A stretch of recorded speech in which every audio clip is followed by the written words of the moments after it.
Caríssimas senhoras, senhores, queridos irmãos do Ideal Espírita Cristão, boa noite para todos.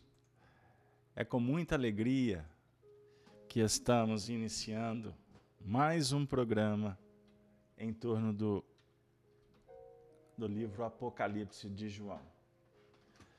Gostaríamos de agradecer a presença de todos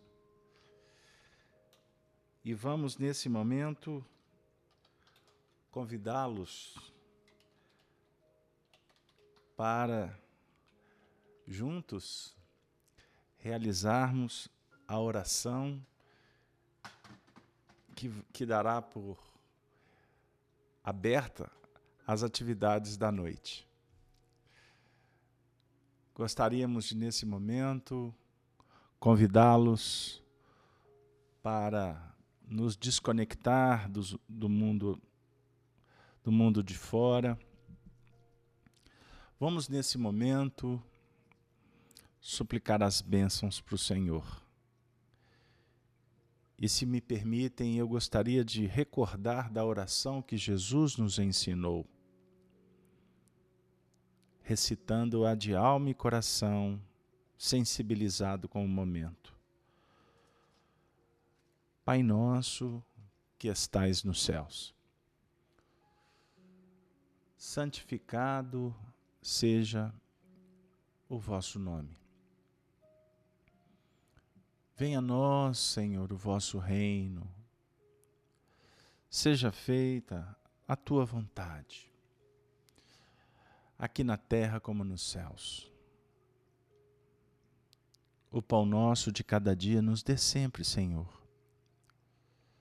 Perdoa as nossas ofensas, à medida em que aprendermos a perdoar a todos aqueles que têm cometido seus equívocos. Não nos deixe, Senhor, cairmos em novos erros, em novas tentações, em novas influências negativas. Livra-nos, Senhor, do mal, pois o vosso é o reino, o poder e a glória para sempre. Amigo Jesus, nesse momento, suplicamos a tua presença, que os benfeitores espirituais que te representam possam, nesse momento, envolver a todos, aos nossos lares, aos nossos familiares, amigos, a todos aqueles que perambulam no mundo, no inconformismo, na intolerância, sofrendo as algúrias da lei. Senhor, que nesse momento possamos juntos fortalecer os laços que nos irmanam como cristãos. E que possamos nessa noite recebermos os recursos de que carecemos, como também a informação, o esclarecimento, que venham nos ajudar na caminhada. Pedimos proteção, amparo para a tarefa. Que os ceareiros que elaboram na renovação do orbe possam ter em cada coração aqui presente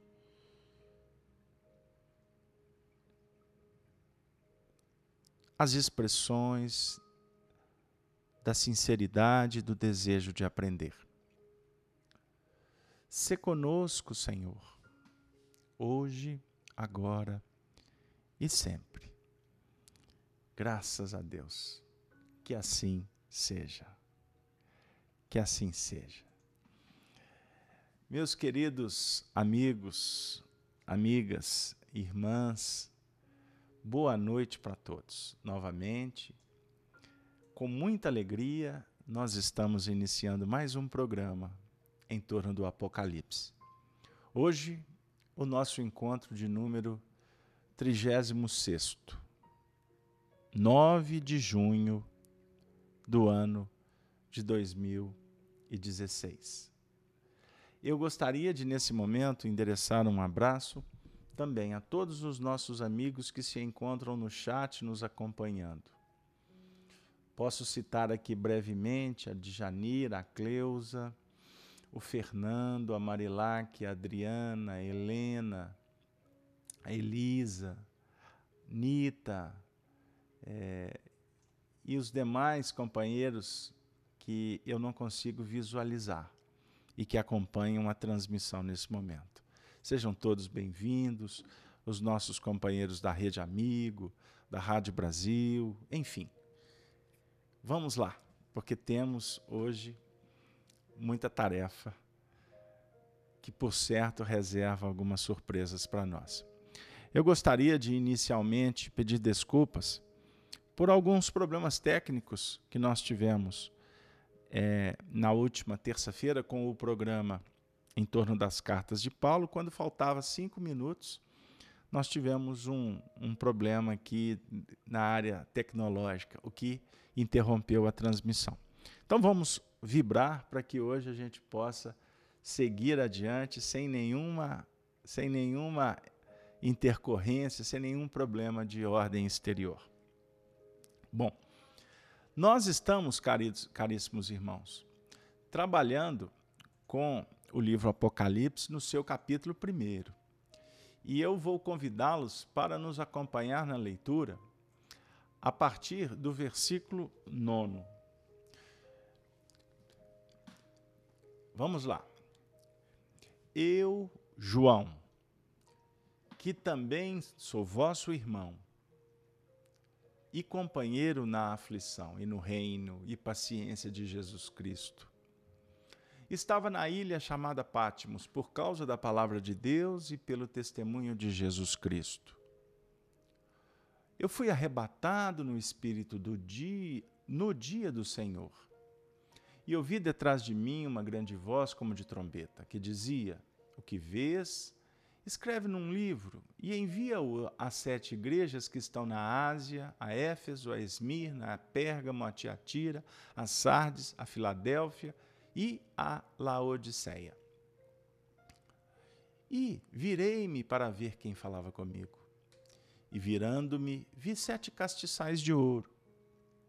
E no meio dos 7 castiçais, um semelhante ao Filho do Homem, vestido até os pés, de vestido comprido e cingido pelos peitos como um cinto de ouro. Continuando. A sua cabeça e cabelos eram brancos como lã branca, como a neve, e os seus olhos como chama de fogo. E os seus pés semelhante a latão reluzente, como se tivessem sido refinados numa fornalha. E a sua voz como a voz de muitas águas. E ele tinha na sua destra 7 estrelas, e da sua boca saía uma aguda espada de 2 fios. E o seu rosto era como o sol, quando na sua forma resplandece. E eu, quando o vi, caí a seus pés como morto. E ele pôs sobre mim a sua destra, dizendo: não temas, eu sou o primeiro e o último, e o que vivo, e fui morto. Mas eis que aqui estou vivo para todo sempre. Amém. E tenho as chaves da morte e do inferno. O 19. Escreve as coisas que tem visto, e as que são, e as que depois destas hão de acontecer. O mistério das 7 estrelas que vistes na minha destra, e dos 7 castiçais de ouro. As 7 estrelas são os anjos das 7 igrejas, e os 7 castiçais que vistes são as 7 igrejas. Muito bem. Então hoje nós vamos, com muito carinho, trabalhar o versículo 18, 19, o 20. Especificamente, nós vamos iniciar com o 19. Então vamos só na leitura do 18.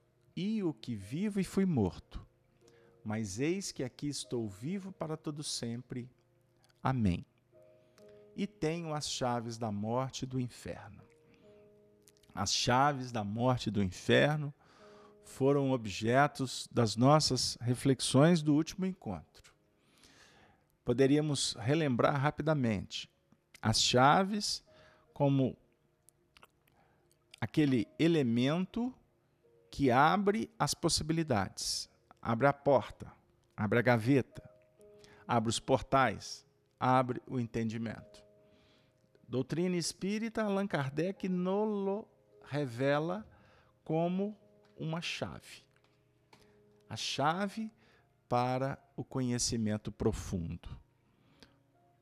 Para mergulharmos na nossa própria intimidade, vasculhando o nosso inconsciente, em busca da compreensão real das nossas aquisições, dos nossos potenciais e daqueles reflexos que temos o desafio em desativá-los.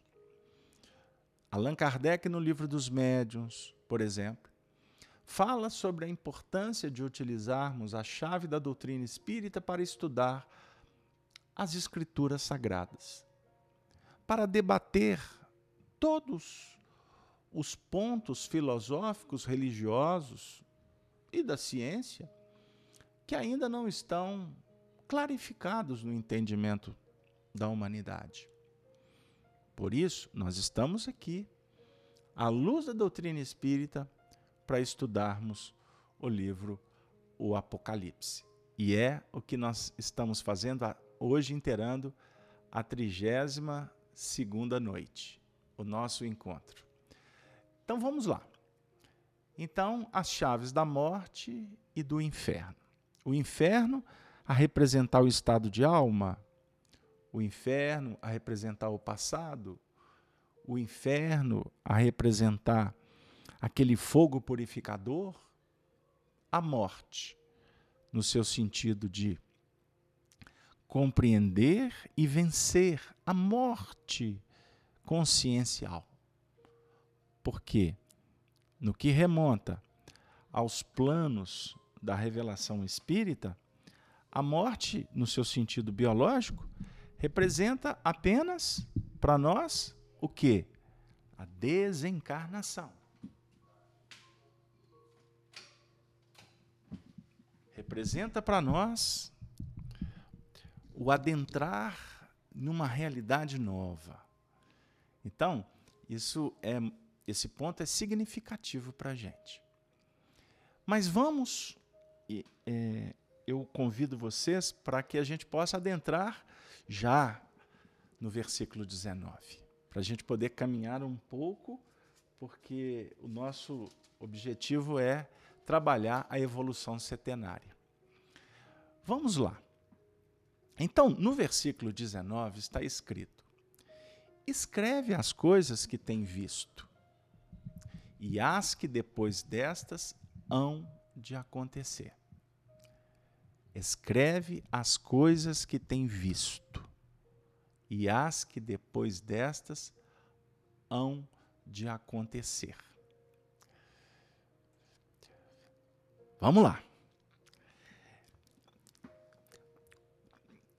A ideia principal aqui, vamos com bastante cautela. Escreve as coisas que tem visto. O escrever, na realidade, ele traz aquela ideia para nós do registro. Não é verdade? Escrevemos, é a palavra manifesta, que define atitude, que define registro. Nem tudo que você pensa, você fala. Nem tudo que fala, se escreve. Porque a partir do momento em que escreveu, está disponibilizado na lei. Está, vamos dizer assim, revelado.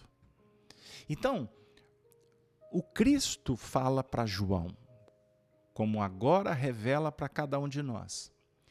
Escreve as coisas que tem visto. As coisas que tem visto. João em Patmos. Lembrando que Patmos representa o meu destruidor, ou o destruidor da personalidade. Então nós estamos aqui nessa luta apocalíptica, compreendendo as expressões personalísticas e, ao mesmo tempo, procurando transmutar aqueles elementos que nos atendem perifericamente, que nos atendem circunstancialmente, para que a experiência se consolide valores, arregimente valores que possam efetivamente caracterizar um ponto de apoio para que nós cresçamos espiritualmente. Espiritualmente. Isso é extremamente importante. E nesse processo da descoberta, nós estamos sendo desafiados para implementar a descoberta. Buscar o valor novo, incorporá-lo pelas expressões do dia a dia, da vivência. Assim que se fixa o aprendizado, na terra e em nível espiritual.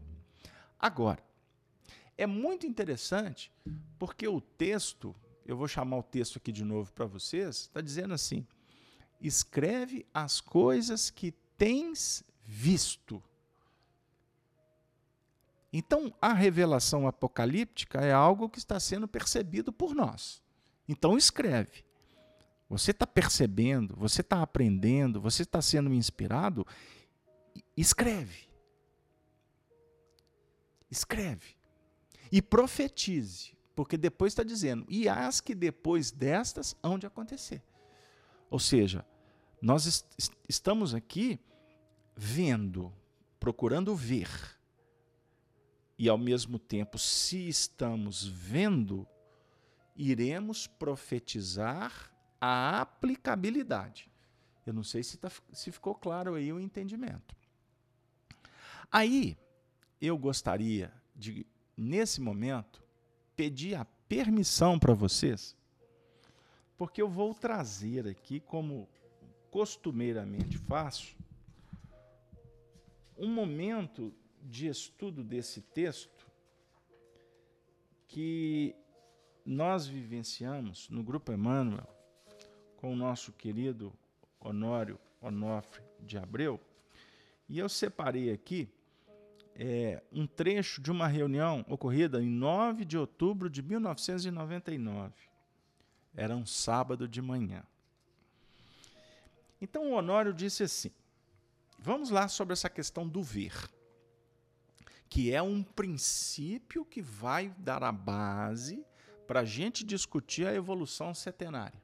Ok? O que depreendemos dessa assertiva do escreve as coisas que tem visto? O que nós estamos vendo, apalpando, sentindo, são aquelas coisas que realmente representam a realidade. O que nós registramos com 5 sentidos representa a realidade. As que estão mostrando o quê? Que a gente vê e as que efetivamente são. Então, o que é realidade, escreva. Porque você não pode escrever o que não é realidade. O que você não compreendeu, o que você ainda não captou. O ato de ver não pode ser aquilo que efetivamente é. Olha que interessante. O que você o ato de ver não significa definitivamente que é. O que você está vendo é a verdade, é a realidade. O ato de ver pode não ser aquilo que efetivamente é. Então é importante que nós tenhamos uma visão que não seja uma visão dimensionada na ótica pessoal. Olha que magistral o pensamento. A ótica pessoal. Então existem coisas que nós estamos vendo que na realidade não são, porque nós estamos identificando com a ótica pessoal. Vamos continuar. Porque nós temos docilidade de decodificar o nosso plano de observação na nossa conceituação, na moldura dos nossos próprios reflexos, de nossos próprios interesses. Então a gente adocica a observação, adequando a nossa conceituação. Então, se faço o teste, a gente nota no mesmo elemento, na mesma linha de referência, várias interpretações que cada um dá o dimensionamento compatível com o que se soma na sua própria intimidade. Então, cada um de nós está vendo o importante que essa visão seja sempre cada vez mais o reflexo da realidade. Às vezes, se vê uma coisa e a situação é outra. Aí o Honório, nessa feita, citou um caso muito interessante para exemplificar. É um caso narrado por Humberto de Campos, de uma mãe que tinha dois filhos. Um filho estava... ele tinha um problema de uma paralisia, então ele ficava o tempo todo na cama. E ela tinha um outro filho, né? E o outro filho estava passeando pelo mundo, descobrindo, aprontando umas suas. E a mãe, conduída com a dor do filho, que estava na cama, vivia em prece pedindo aos benfeitores que pudessem ajudar aquele filho que estava na cama, que estava entrevado, porque a mãe não suportava ver aquela cena. Aí, de tanto pedir, que a espiritualidade se apresentou. E quando os benfeitores chegaram para a prestação de atendimento, eles já logo, com o entendimento de toda a situação, já logo partiram uma caravana para cuidar do filho. O filho que estava passeando no mundo. Na concepção da mãe, quem estava com problema é o que estava na cama. Enquanto, para os espíritos, a questão a ser trabalhada, socorrida, era o filho que estava vivendo situações complexas no mundo. Porque aquele que estava na cama já estava num processo de reajuste. Enquanto o outro estava, sim, trabalhando para trazer complexidades para o seu processo evolutivo. O que estava na cama estava se reajustando, já estava se adequando ao processo da manifestação da própria lei, que dá a cada um segundo as suas próprias obras. Não é isso, Marinalva? Então a Marinalva está aqui chegando no grupo, abraçando a todos, dizendo que o grupo é maravilhoso. E é isso aí, Marinalva. Então, é necessário que a gente possa perceber que nem sempre, para não dizer que na maioria das vezes, o que a gente vê não representa na realidade, a essência, o fato espiritualmente, o acontecimento com a abrangência devida. O ponto de vista é a vista simplesmente de um ponto. Olha que trocadilho interessante. O ponto de vista é a vista simplesmente de um ponto. Quer dizer, existem vários pontos. Então, nós vamos notar que é preciso o trabalho informativo ampliado para que a nossa visão chegue mais autêntica, cada vez mais segura. Porque temos esses problemas conosco. A dificuldade de interpretar com segurança, com esse nível de, vamos dizer assim, de amplitude. Nós vemos muitas coisas fora do seu foco, fora da sua linha básica. Nós acreditamos que dentro da pluralidade das leis que nos rege e do pensamento de amor que dimana da própria fonte do Criador, a gente sabe que o mesmo acontecimento pode trazer N situações para os circunstantes. Não querendo dizer que tudo tem a sua unidade fechada, sua concepção absoluta e finalística. O importante, dentro de uma ótica, de um encaminhamento seguro nosso, de um aprendizado tranquilo, a gente possa apropriar o que tem de puro, legítimo, adequado em cada acontecimento.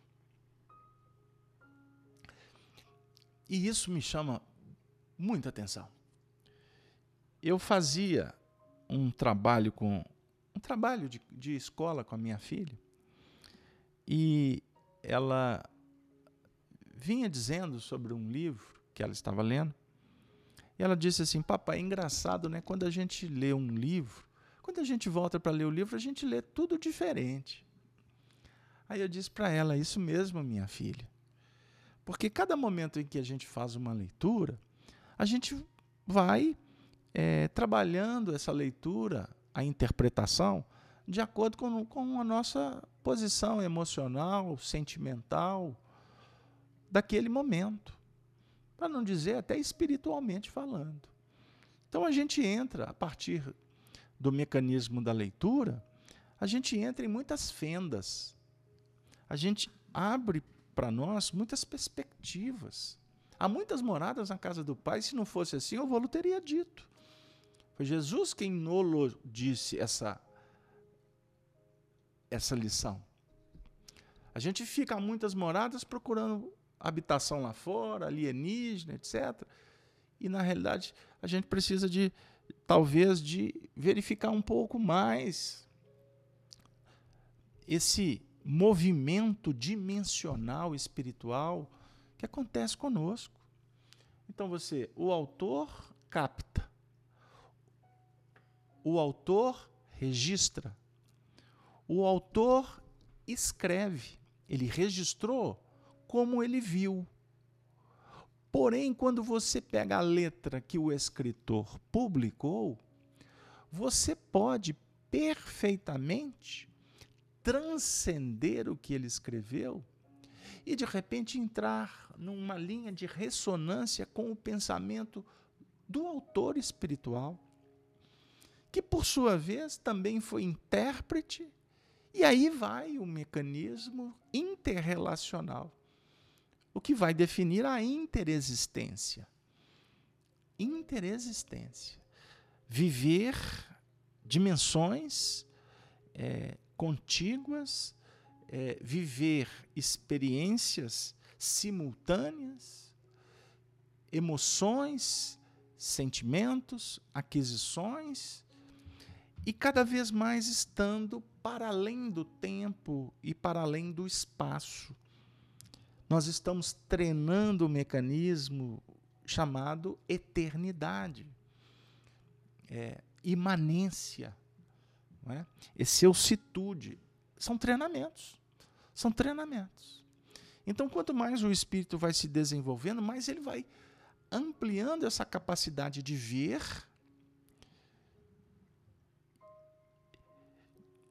de se motivar, de aplicar e dar mais um salto em busca de uma outra projeção, de uma outra experiência.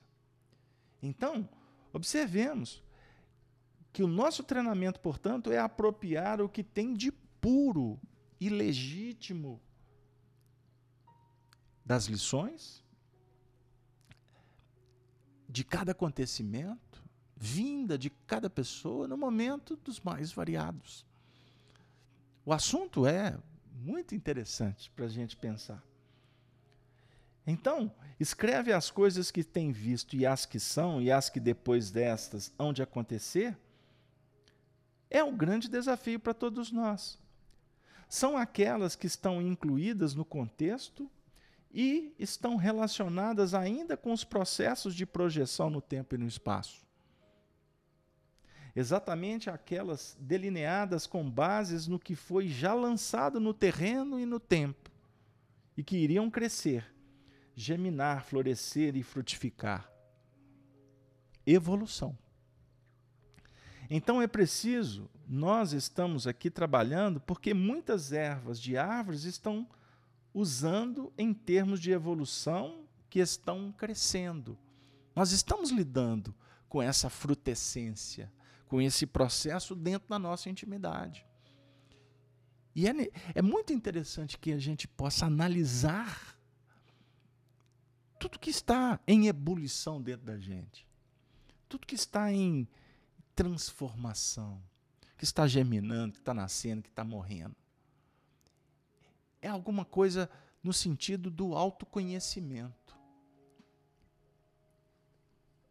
É preciso levar-se em conta que aquela ideia finalística em respeito à nossa vida, ela tem um sentido. Porque a nossa postura pessoal é um denominador de muitos valores. Quando se fala, por exemplo, o elemento desencarna e passa para o outro lado, ele foi mudado de plano, com todo o potencial, todas as suas estruturas. Agora, no encaminhamento material da nossa vida, nós estamos implementando reflexos. Implementar reflexos no mecanismo da vida. Então, observemos bem, reunir as noites de terça-feira, de quinta-feira, desculpa, são tantos estudos que eu até me perdi, hoje é quinta, né? Nos reunir toda quinta-feira para estudar o Apocalipse, nós estamos implementando um reflexo. Então, chega quinta-feira, opa, hoje tem o Apocalipse. Hoje eu vou beber na fonte de João Evangelista. Hoje eu vou buscar Allan Kardec, os benfeitores, hoje eu vou fazer prece. Você está implementando um reflexo. Esse reflexo, fixando, ele vai se caracterizar depois por uma atitude, um hábito. Não é verdade? Aí daqui a pouco ele estará automatizado. Essa automatização vai contribuir para a formação de um caráter, de uma consciência, no nosso caso, cristã. À luz da doutrina espírita, nós espíritas, nós estamos ampliando uma consciência. E essa consciência vai definir o quê? Um comportamento que vai autorizar a rotina. Então nós vamos entrar no processo da rotina. Uma rotina escravizante? Não. É uma repetição. E essa repetição é que vai definir o nosso destino. Porque o caráter, o hábito, depois o destino. Então, todo esse mecanismo que implementamos nas noites de quinta-feira estão expressando o nosso destino. Olha que maravilha. Então, estamos implementando reflexos. É o que o Honório quis dizer aqui. E, ao mesmo tempo, quando nós estamos implementando um reflexo, nós estamos desativando outros reflexos. Outros reflexos. Nós estamos desativando, você não está destruindo, você não joga na lixeira o homem velho. Não tem como a gente pegar aqueles reflexos complexos e dar um selecionar tudo e deletar, jogar na lixeira. Não dá. Mas você desativa-os, porque você está ativando outros, certo? Mas e esses que estão sendo desativados, o que serão deles? Serão reutilizados amanhã, em outro momento. Esses reflexos serão a base de um aprendizado, de uma experiência que vai nos auxiliar a dar voos ao inimaginável. Voos ao inimaginável. Olha que interessante. Estamos operando em várias frentes. Então, você desativa, você ativa. Você desativa, você ativa. Essa é a ideia. Então, vamos trabalhar no particular que vai representar, em sua soma, o nosso denominador de vida. O índice ou a taxa da nossa felicidade. Nossa intranquilidade, nossas apreensões ou o nosso conforto, a nossa segurança. Somos nós é que estamos definindo, somos nós é que estamos escolhendo, que estamos plantando, que estamos arquitetando.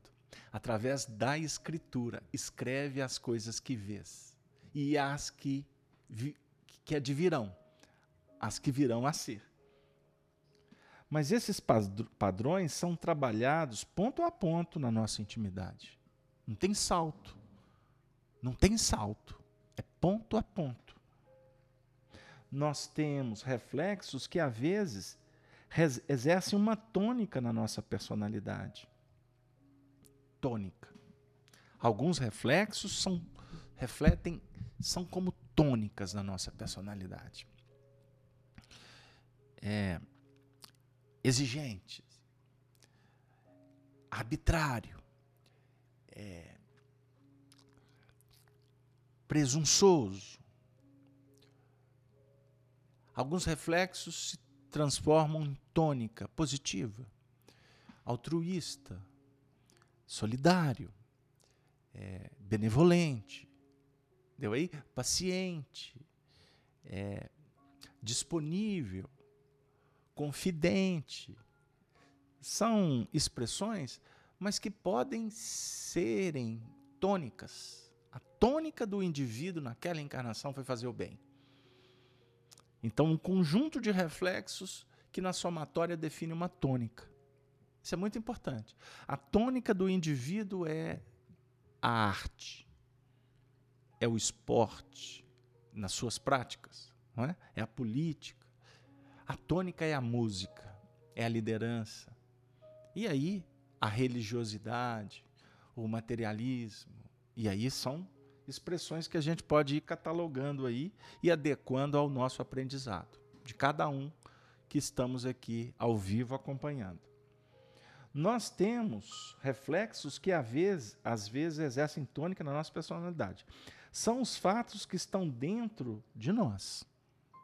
Por isso que nós temos que ter uma alta dose de capacidade observadora. Alta dose de capacidade observadora. Não é ver o que está fora. Não é ver o que está fora. Ver o que está dentro. Bem-aventurados que têm olhos de ver, ouvidos de ouvir. Na medida em que a gente começa a ver o que está dentro, aí a gente acostuma a mudar o prisma de nossa observação. O prisma de nossa observação. A nossa ótica vai tendo um direcionamento diferente e tem como promover o processo educacional ou reeducativo que nós estamos tentando implementar com vistas à renovação sem uma autoobservação. Conhece-te a ti mesmo. É dentro, é esse o sentido. Muito interessante.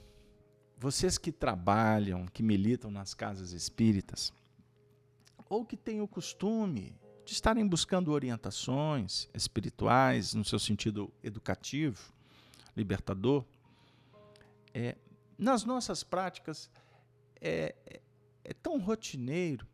A gente está em grupo, aí a gente diz assim: fulano, abre o Evangelho. Beltrano, pega um livro do Emmanuel, abre para nós. Nós vamos começar uma reunião. Aí vem o Emmanuel e traz aquela lição. Aquele momento que a lição é aberta, todo mundo fica introspectivo, todo mundo. E aquela lição, ela, 99,9,9,9%, ela vai chegar no momento justo. Ela vai trazer um conteúdo necessário para nós. Então, qual que é a nossa postura? Quando a lição é aberta, todo mundo fecha a observação de fora e passamos a analisar o que o Emmanuel, o que os benfeitores, qual é o objetivo daquela lição para nós naquele momento. É incrível como os espíritos nos auxiliam. As lições são tão extraordinárias. Agora, que pena que nem sempre a gente está disposto para ler a mensagem a partir da nossa realidade. Querem que eu apresente um equívoco? Muito simples. A lição é aberta e eu estou assim: como é que eu vou falar desse assunto? Essa lição aqui eu vou começar a expor, eu acho que eu vou falar isso, que eu acho que eu vou falar aquilo, eu acho que aquilo. Isso não é evangelho de dentro. É o evangelho de fora. Canuto de Abreu escreveu, o evangelho de fora. Aí ele desencarnou. Tem uma bela página psicografada pelo Wagner Paixão. Está no livro Evangelho Redivivo, a primeira obra, ou segunda obra lançada pela União Espírita Mineira do Wagner. Eu me recordo desse texto. O Canuto de Abreu escreve um texto, Evangelho por Dentro. E até agora o Honório lançou um livro, o Honório em Espírito lançou um livro através do Wagner, intitulado Evangelho por Dentro. O Evangelho por Dentro é a maneira com que eu estou vendo o texto que está sendo dito para mim. O texto que está falando para a minha necessidade. Se eu vou expor, obviamente que eu tenho que ter o cuidado de princípio, meio e fim. Eu tenho que trazer uma conotação na terceira pessoa, buscar adequar a lição para todos. Por isso eu preciso de falar universalizando, globalizando. Mas o que impulsiona a expressão da lição, que eu verbalizo, utilizando os recursos midiáticos eletrônicos, eu devo, é o meu compromisso estar falando com o meu coração, com os meus sentimentos. Porque senão eu estarei teatralizando. Eu estarei falando da doutrina espírita para o outro, enquanto a doutrina espírita precisa de ser expressada, divulgada, primeiro para este que vos fala. Se a gente ficar atento a esse procedimento, a gente vai entender a lição para nós, para mim. Eu estou dando passe, porque eu preciso do passe. Eu evangelizo porque eu preciso do evangelho. E por aí vai. Então precisamos de ampliar a nossa capacidade de ver. Aquele que não aprendeu a se auto-observar, ele vai sendo um elemento levado ao nível da correnteza. Olha que símbolo. Ele vai sendo levado ao nível da correnteza. Isto é, os próprios impactos nas pedras das correntes, os impactos das mais variadas dificuldades do trânsito na correnteza. Ao léu, na própria circunstância da vida, é que bate ali, que ele vai despertando e vai sendo convidado para novas reflexões. Não precisava de ser assim. Mas já que não estamos preocupados em ampliar a visão, então vamos no impacto das circunstâncias, tomando pedrada e sendo convidado para pensar. Embora a maioria dos homens não dão o devido valor ao ensinamento. E a gente vai trabalhar mais um pouquinho à frente.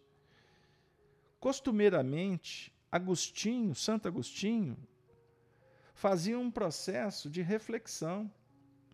E é o que ele nos indica na codificação espírita. Para que todos nós façamos um exame diário. O que não significa que você vai ficar 2, 3 horas analisando ponto a ponto o que você fez naquele dia.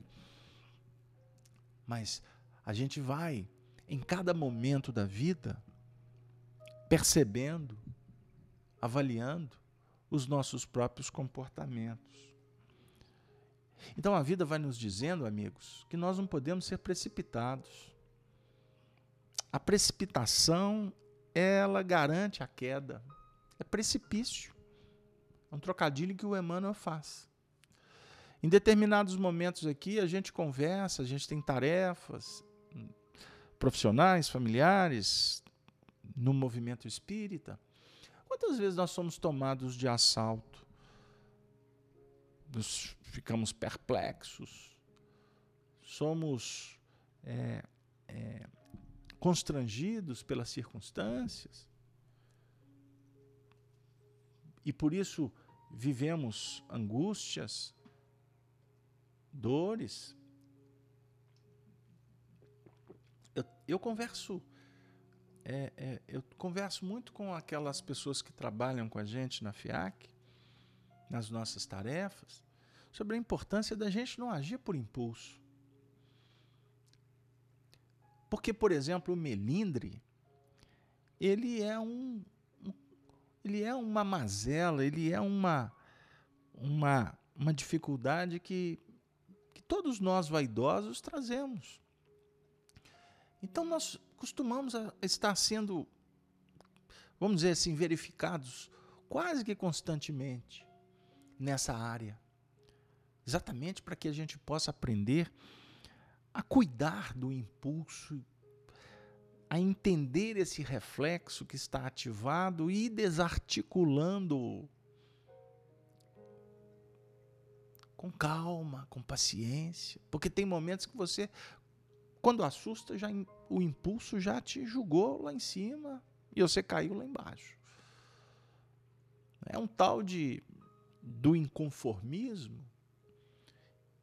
E a gente estava trabalhando esse tema até na última terça-feira, e eu me recordo que nós tivemos a participação do Henrique, se eu não estiver errado. O Henrique é um companheiro que está aí conosco aí semanalmente, e a gente... Fernando Henrique, ele está aqui hoje, Fernando, aqui. Não me deixa sozinho nessa, não. Né? Mas antes, a Marilac está falando assim, então... É o ponto de observação que vai definir o que está sendo escrito, passando pelas fibras do coração. É isso mesmo, Marilac. Mas o Fernando Henrique, inclusive, ele fez um comentário na terça-feira, quando nós falávamos que vivemos, na atualidade, um momento desafiador, de muita intolerância. Né? Vivemos um momento em que... por estarmos diante de tantas informações, não é? Através das redes sociais, das notícias que nos chegam numa velocidade instantânea, não é verdade? Antigamente a gente aguardava para assistir o jornal em família para saber o que aconteceu no dia. Hoje, instantaneamente a notícia chega. E são tantas informações, são tantos desafios, que muitas vezes a gente se sente como que autorizados a sair por aí opinando, participando assim de uma forma impulsiva dos movimentos. E a gente observa que nunca a humanidade teve tanta informação, e a gente pode dizer que numa dimensão muito, muito próxima, apresentamos uma total ou falta de qualificação diante dos fenômenos, das notícias, dos acontecimentos, porque nós nos julgamos estar informados.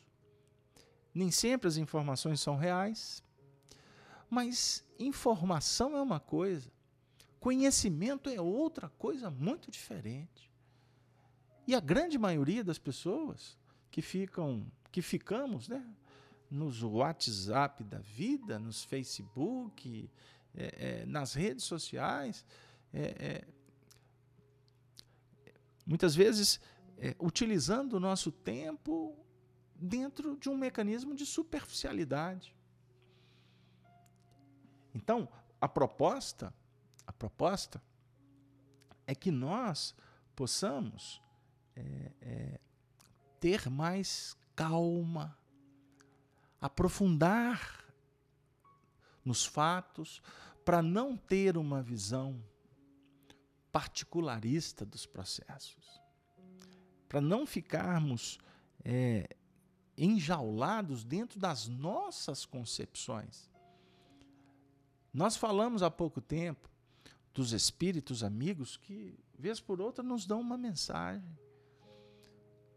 Por que essa mensagem chegou para a gente? O objetivo é que a gente possa tirar uma lição e, ao mesmo tempo, conseguir ver um pouco mais além.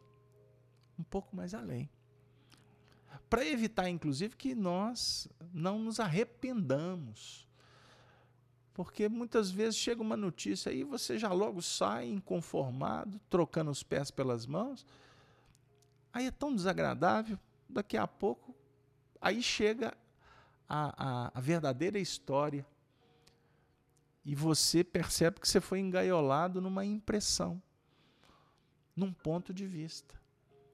Então, no momento atual da vida, nós temos que aprender, primeiro, a sermos um tanto quanto mais cuidadosos, um tanto quanto mais respeitosos, procurando verificar o que a vida está propondo. Qual é o sinal que bate na nossa porta? Não é? Qual é o sinal? Está te dizendo para você caminhar por aqui, mas antes de você pôr o pé nesse caminho, verifique se não existe uma outra possibilidade. Perceba se o seu coração está pedindo para que você caminhe nesse sentido. E a proposta do Evangelho para todos nós é caminharmos dentro de uma senda que favoreça o nosso equilíbrio, aperfeiçoando cada vez mais a nossa capacidade de assimilar a verdade. Por isso que Jesus define para nós, no capítulo 8 de João, no versículo 32, conhecereis a verdade e a verdade vos libertará. Então, dessa maneira, nós procuramos apropriar a verdade,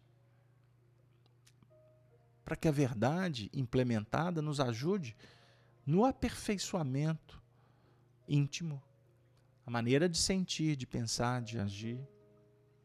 Isso garante para nós o quê? Felicidade. Inclusive, a felicidade vem como um resultado material do aperfeiçoamento. A felicidade vem com um resultado material do aperfeiçoamento. Já pararam para pensar nesse sentido? Em Jardel. Querido amigo Jardel, boa noite para você. Eu citei o Fernando Henrique e ele já logo disse, estou aqui. É isso aí, amigo.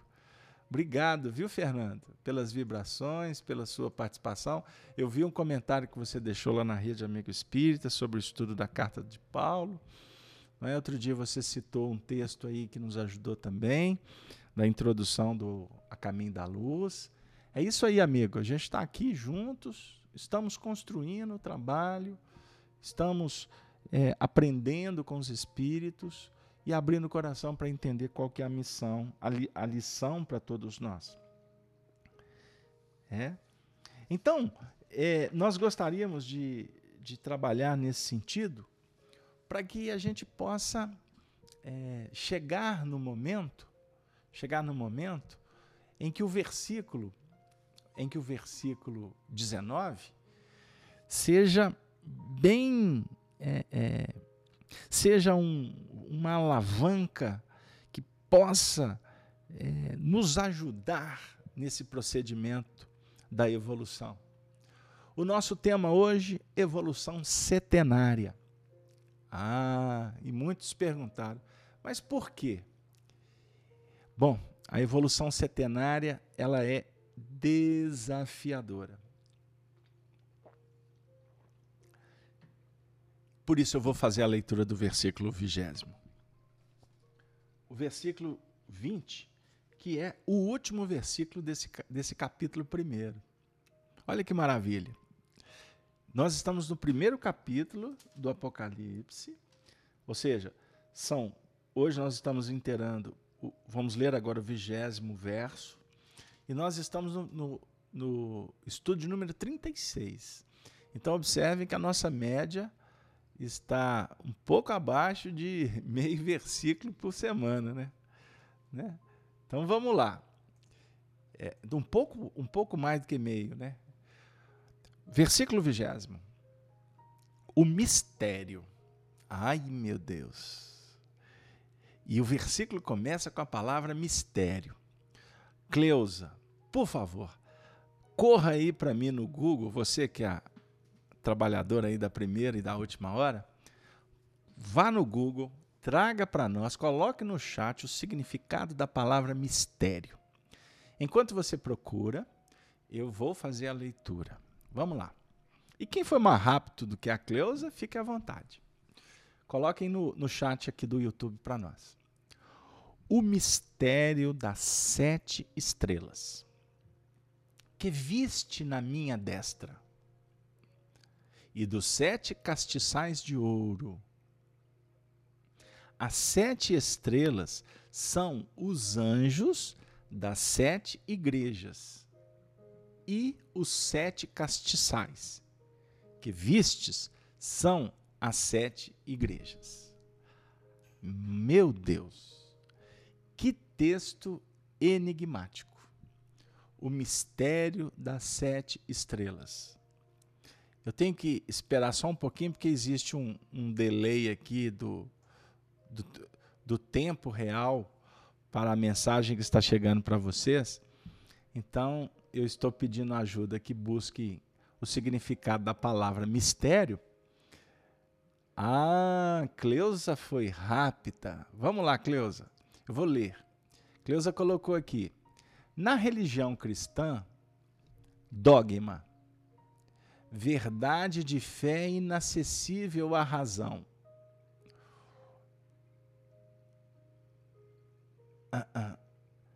O mistério da Trindade. Então, vou repetir. Na religião cristã, dogma, verdade de fé inacessível à razão. O mistério da Trindade. Agora, a Adriana colocou conjunto de doutrinas e cerimônias religiosas que só eram conhecidas e praticadas pelos iniciados. Um culto secreto.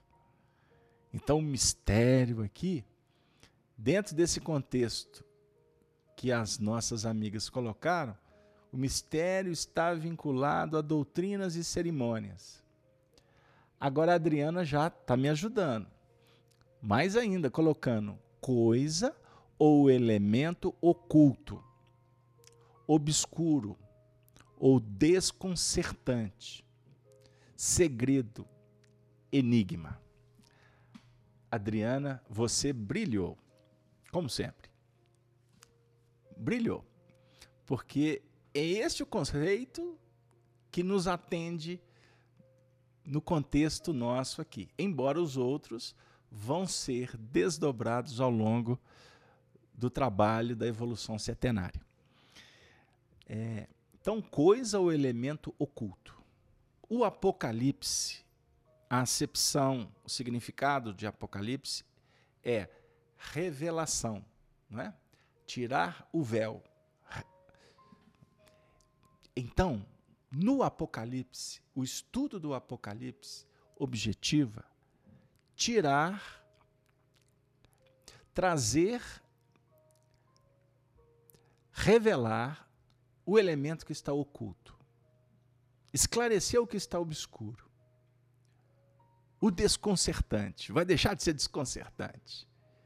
Segredo, não vai ter segredo mais. Enigma, não tem enigma. Inclusive, eu quero até fazer uma pergunta para vocês. Eu vou até tirar o texto. Hoje nós estamos completando o estudo de número 36. Nós temos aqui na sala membros que estão estudando, participantes conosco, desde o primeiro estudo. Hoje, eu posso dizer que nós já tiramos o véu da letra Marinalva, de muitas coisas obscuras, do primeiro capítulo do Apocalipse. Eu pergunto para você, Celso, você que chegou agora, se você pegar o primeiro capítulo do livro Apocalipse e ler sozinho todos os movimentos instrutivos, todos os debates, todas as propostas, toda a intuição que aconteceu aqui durante esses nossos encontros, te dão condições de ler o primeiro capítulo sem nenhuma proposta desconcertante, sem enigmas, sem segredos. A leitura seria uma leitura clara para você? Eu te pergunto. Se sim, o material até agora trabalhado, se sim, nós já damos ou já demos um grande passo. Isso para nós é de fundamental importância. E eu gostaria muito que vocês se manifestassem, todos. Eu não vou ler as manifestações como um todo agora, porque o tempo não permite. Mas depois que terminar o estudo, eu vou ler todas as manifestações. Eu faço questão, e nós temos um mecanismo para que eu possa acessar. Então, o 20º versículo, os mistérios das 7 estrelas que vistes na minha destra e etc. Se a gente prestar atenção, quando eu estava fazendo essa imagem, eu fiquei atento que nós temos aqui 6 palavras 7. 6 palavras 7. E as 7 estrelas, os 7 castiçais, as 7 igrejas, já foram trabalhadas um tanto quanto lá atrás. Mas esse versículo 20º, me desculpem, eu estou um pouco preso aqui, didaticamente, mas para deixar muito claro, que esse versículo 20º, ele vai nos exigir um pouco de tempo. Vamos dedicar um pouquinho mais para que esse símbolo do 7 possa ser destrinchado por nós, obviamente sem fechar, sem esgotar, porque nunca nós vamos fechar ou esgotar, mas eu gostaria que ficasse esse 7 como uma reflexão importante, porque esse número 7 vai se repetir em todos os capítulos do Apocalipse. Combinado?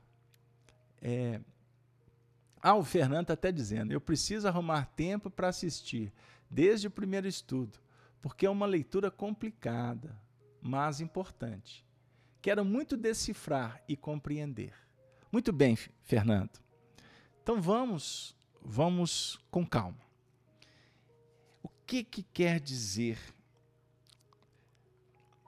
esse versículo? As 7 estrelas e etc.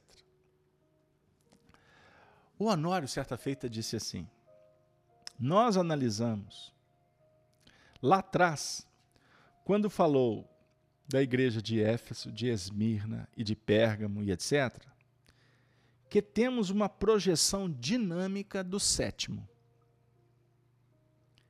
Quer dizer, o 7 aqui é um piso diferenciado. O 7 aqui é um piso diferenciado. Disso não tenhamos dúvida, né? Isso aqui veio muito a propósito, em decorrência de uma sementeira oferecida pelo próprio Cristo, semeando a semente do amor e já definindo as observações, levada a efeito pelos próprios discípulos já postos no primeiro campo, que iriam as amadurecendo no decorrer, principalmente do primeiro século do cristianismo, a definir para nós estas igrejas como sendo a representação, não a reunião globalizada que a seu tempo, recebendo por departamento os seus de acordo com as suas conquistas, mas definindo os vários níveis em que os seres no nosso orbe da vida física e no plano espiritual pudesse ir se ajustando, se ajuntando, se aglomerando nos princípios da sintonia e da afinidade. Então, nós vamos observar que as 7 estrelas são os anjos das 7 igrejas. E com isso depreendemos que existe uma entidade de alta estirpe, responsável por cada uma dessas igrejas. Uma verdadeira aliança espiritual.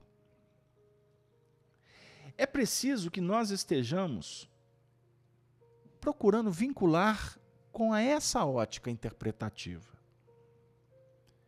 Então, quando, no plano católico, igreja tal, igreja de Santo Antônio, São José, o que se entende disso?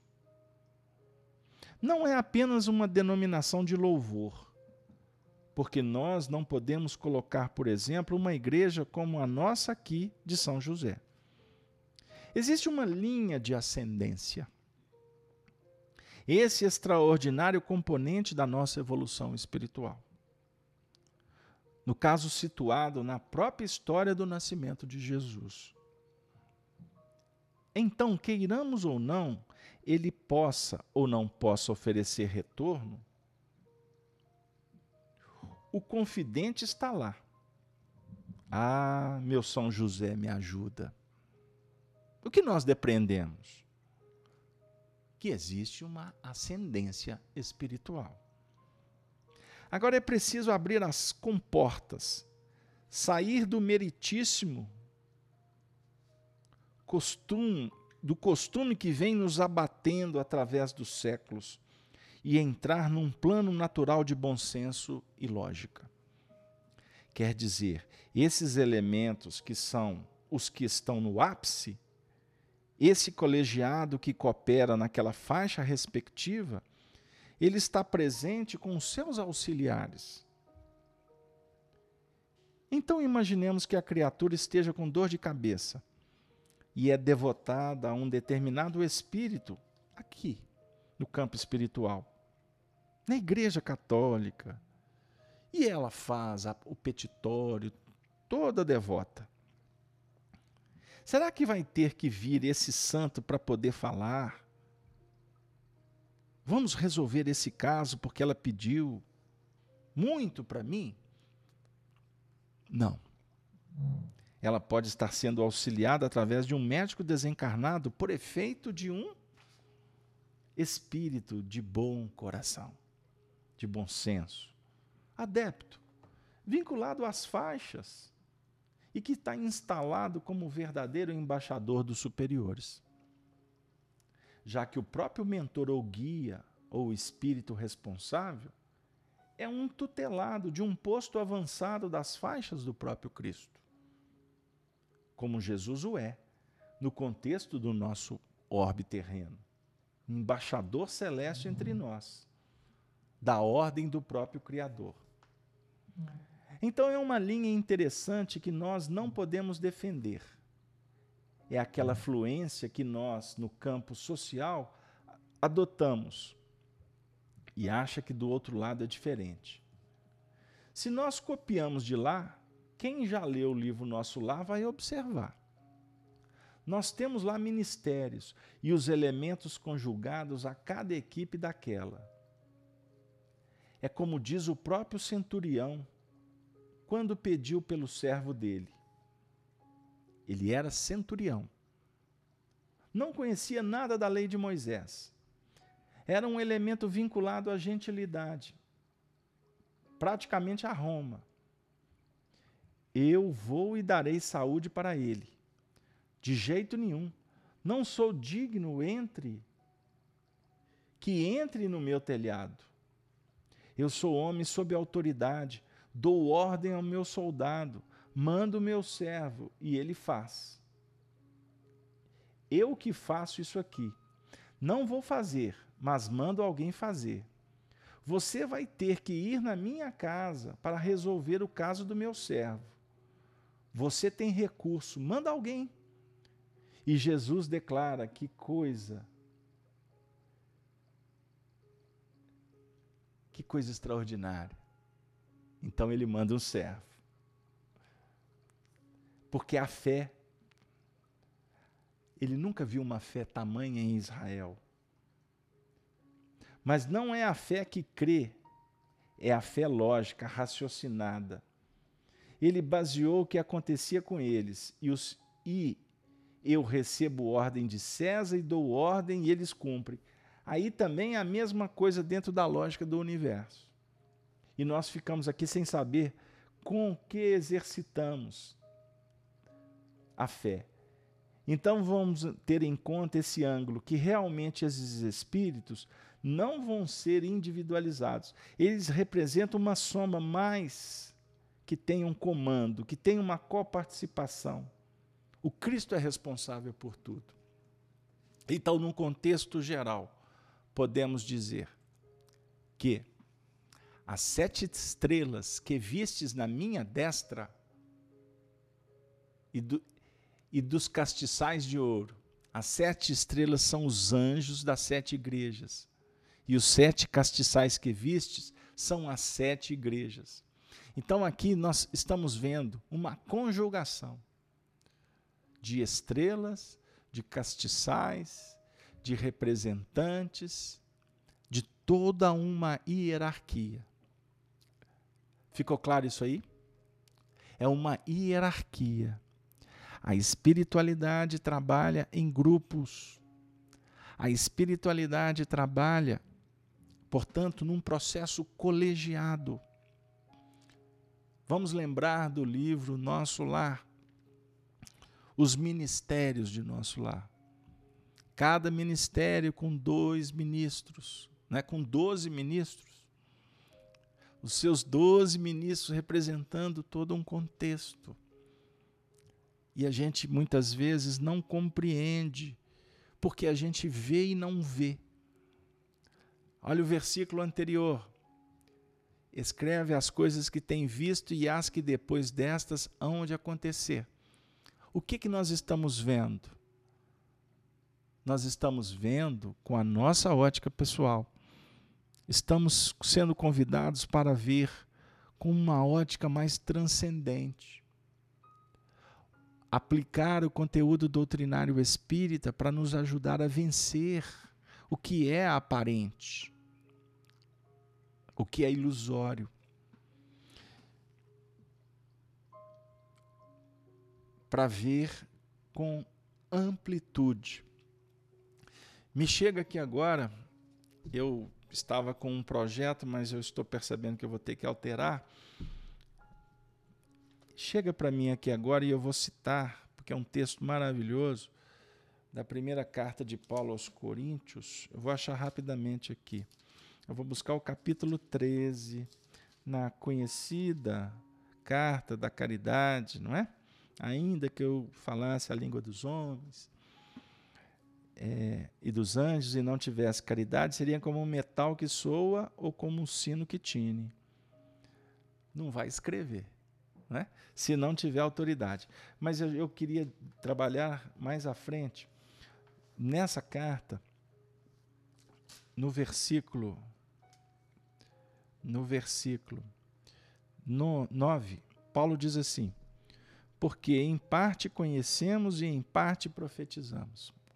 Olha que legal, olha que coisa interessante. Isso não estava aqui no meu projeto da noite, mas os amigos espirituais nos inspiraram. Então vamos lá. Escreve as coisas que tem visto e as que depois destas hão de acontecer. O que vai acontecer é profecia.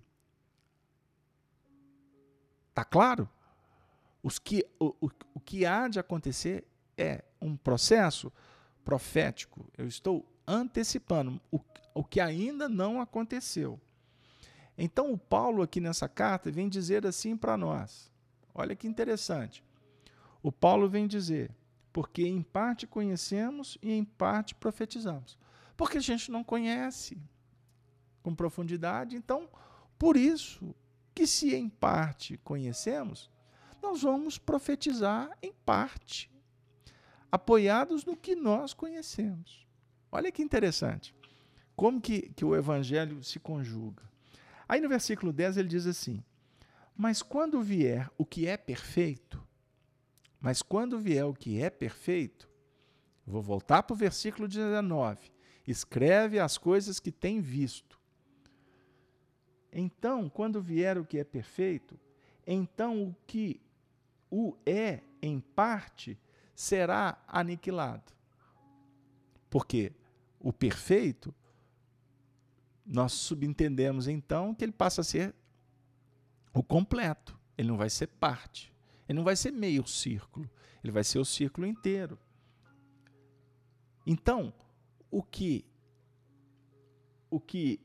é em parte era imperfeito vai ser aniquilado, porque tudo vai ser perfeito.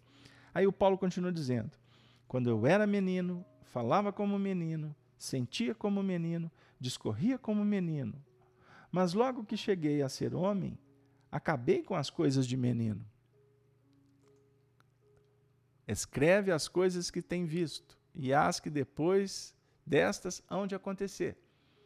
Lembram que no versículo anterior, e o que vivo e fui morto, mas que eis que aqui estou vivo para todo sempre.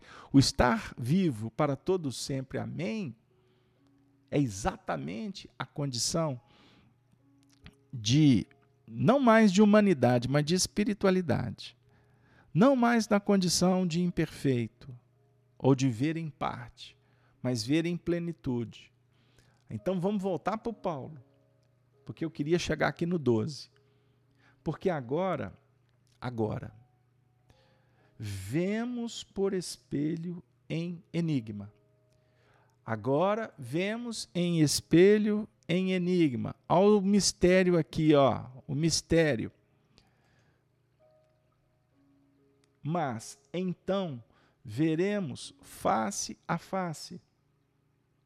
Agora conheço em parte, mas então conhecerei como também sou conhecido. Isso é extraordinário. Esse versículo aqui, para a gente ficar aqui a noite toda, né? É para a gente ficar aqui a noite toda. Vemos por espelho, em enigma, porque ainda está num processo de reflexão. Está vendo em espelho, não está vendo direto. Está vendo o espelho é a mente que está refletindo. Aqui, o espelho aqui é um espelho que decodifica, que reflete, que traz para nós, adequando a nossa condição. Mas nós chegaremos num tempo que o espelho nosso, o nosso espelho vai direto na fonte para refletir.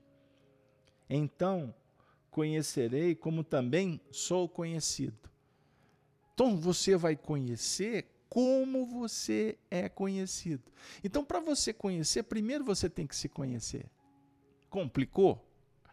Ai, não estava no script, não. Vou conhecer como sou conhecido. Ficou claro aí, meus amigos?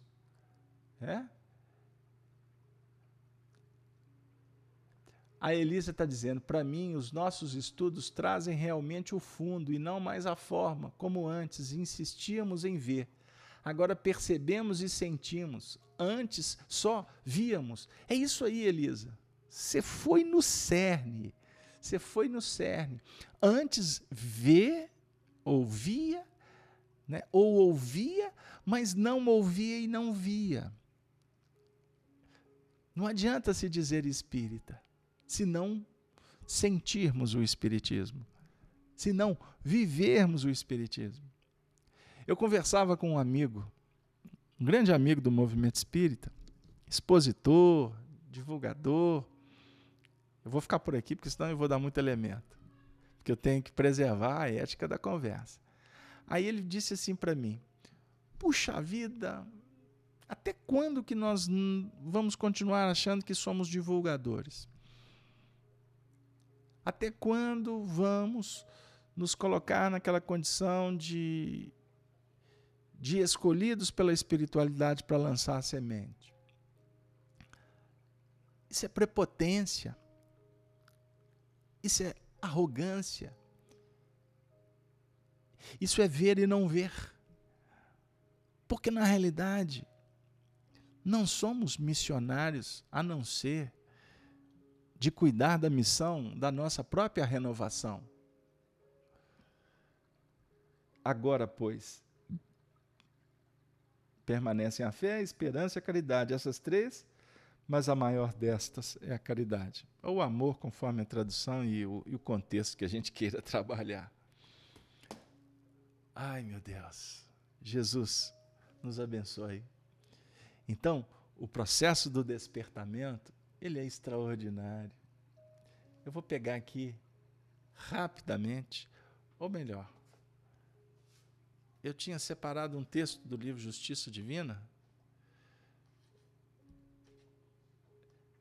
e ele vai encaixar aqui direitinho para a gente. Dentro desse procedimento do conhecer em parte, do ver face a face, desse movimento de ver, compreender e aplicar.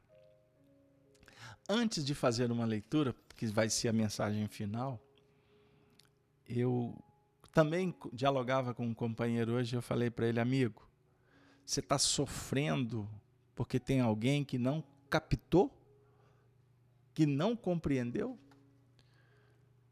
Me desculpe, mas você está equivocado. Ele me perguntou por quê? Porque Deus jamais sofreu porque você não viu. Os benfeitores que nos tutelam, eles não ficam sofrendo porque nós não estamos vendo.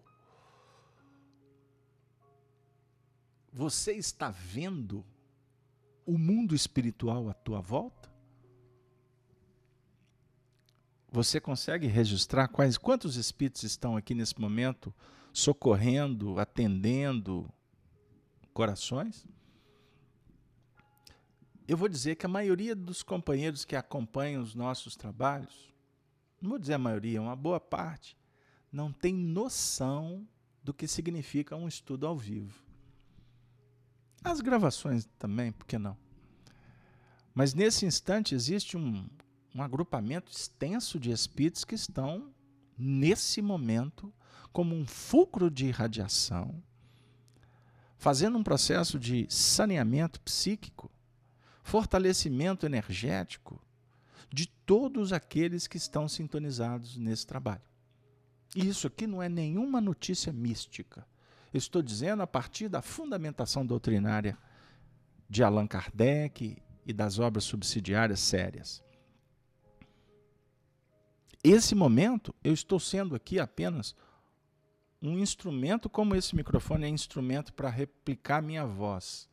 Eu estou sendo um instrumento da espiritualidade que está lançando sementes para tantos corações. Só que enquanto você está prestando atenção no conteúdo, existem espíritos que estão atendendo você e aqueles que você está se recordando, que você se lembrou durante o estudo. Você não tenha dúvida disso. Então, nós não temos esse alcance. Você pode estar sendo tratado, olha o que eu vou dizer, de uma doença que nem você foi, não existe diagnóstico dela, mas o seu merecimento pode estar definindo um atendimento espiritual e você nem sabe que tem alguém usando um bisturi espiritual aí no seu ventre. Então, nós não vemos. Nós vemos em parte. Então, por isso que eu digo com maior tranquilidade, nós espíritas ainda não conhecemos doutrina espírita. Somos mero intérpretes literais de textos. Alguns que possuem memória recitam, citam, falam. Porque somos religiosos, vimos de outras religiões, estamos treinados para decorar. Então, não fique enebriado com a inteligência. A gente admira, sim, as habilidades. Mas observe que atrás, ou dentro, ou do lado, ou como queira, junto de todos os cristãos da atualidade, existe um indivíduo, um ser humano, cheio de problemas, com muitas dificuldades em muitas áreas, que precisam do trabalho, como nós precisamos do trabalho deles, para criar, para instaurar reflexos positivos, com hábitos salutares, para que com isso todos nós desativemos os reflexos que não são positivos nesse momento, e a gente vai criando uma situação de uma busca constante de renovação. Mas não existem santos. Não existem santos. Somos amigos, alguns que se compreendem, outros que nem se compreendem, por isso não se toleram. Alguns são fraternos, outros polidos, alguns políticos. Somos seres humanos, cheios de vaidade, de personalismos. E por isso nós não podemos abrir mão da autenticidade. Não podemos deixar de dizer que nós estamos aqui como filhos do Calvário de Jesus. Não nos julguemos na condição de apóstolos. Somos discípulos, mas ainda filhos do Calvário.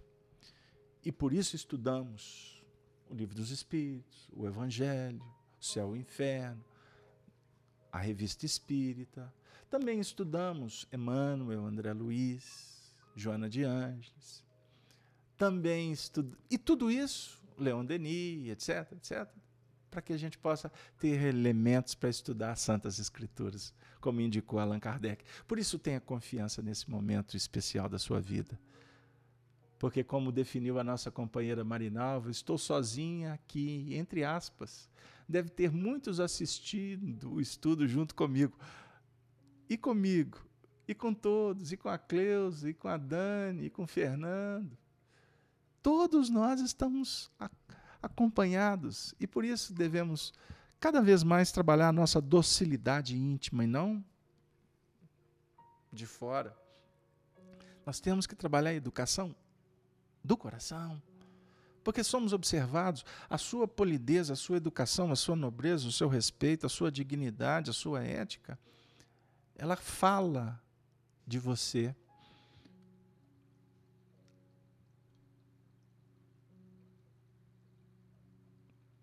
conhecerei como também sou conhecido. Assim nós podemos promover o bem. Por isso, amigo, Emmanuel diz no livro Justiça Divina, o divino amparo. Se acreditas que o hálito das entidades angélicas bafeja exclusivamente os cultivadores da virtude, medita na providência divina que honra o sol, na grandeza do espaço, mas induz-o a sustentar os seres que ainda jazem colados à crosta do planeta, inclusive os últimos vermes que rastejam no chão. Contempla os quadros que te circundam, em todas as direções, e reconhecerás o amor infinito buscando suprir, em silêncio, as situações deprimentes da natureza. Cachoeira cobrem abismos, fontes alimentam a terra seca, astros clareiam o céu noturno, flores valorizam espinheirais. No campo de pensamento em que estagias, surpreenderás esse mesmo infinito amor procurando extinguir as condições inferiores da humanidade. Pais transfigurados em gênios de ternura, professores desfazendo as sombras da ignorância, médicos a sanarem doenças, almas generosas socorrendo a necessidade. Não estranhas, assim, a atitude dos espíritos benevolentes, que estendem as mãos, através da mediunidade, a companheiros do mundo que te pareçam indignos. Recorda os lírios que desabrocham no estrume, as mães que se escravizam por sublime renúncia, ao pé de filhos ingratos, e ainda mesmo diante do irmão reconhecidamente criminoso ou viciado, que te fale de esperanças e consolações recebidas do alto. Aprende a respeitar, junto dele, a manifestação da esfera superior, que o solicita a renovação para o bem. Tanto quanto já sabes, rejubilar-te perante a luz que dissipa as trevas.